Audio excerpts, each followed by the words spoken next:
ตอนบ่ายวันที่26ธันวาคม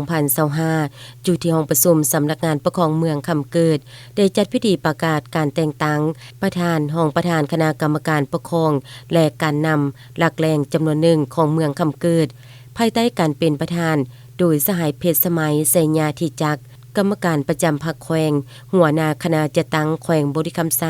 มีเลขาพรรคเมืองการนำของเมืองและแขกทุกเชิญเข้าร่วมในพิธีสหายต่างนาคณะจัดตั้งแขวงได้ขึ้นผ่านมติตกลงฉบับเลขที่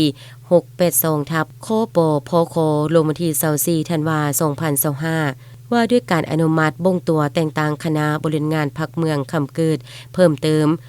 ตกลงเห็นดีสหายคำมันไสยวงศ์เป็นรองเลขาคณะบริหารงานพรรคเมืองคำเกิดสหายสุบันโลมณีเป็นคณะประจำพรรคเมืองคำเกิดสหายดวงมณีศรีบุญเฮืองเป็นกรรมการพรรคเมืองคำเกิดข้อตกลงฉบับเลขที่16ทับคปค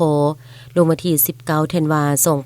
2025ว่าด้วยการแต่งตั้งทานคำมันไสยวงศ์เป็นประธานคณะกรรมการปกครองเมือง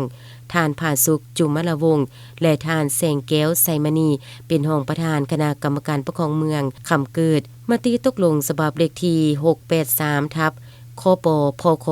ลงวันที่25ธันวาคม2025ว่าด้วยการรับรองเอาสหายสุบันโลมณีคณะประจำพรรคเมืองเป็นประธานคณะกวดกาพรรคเมือง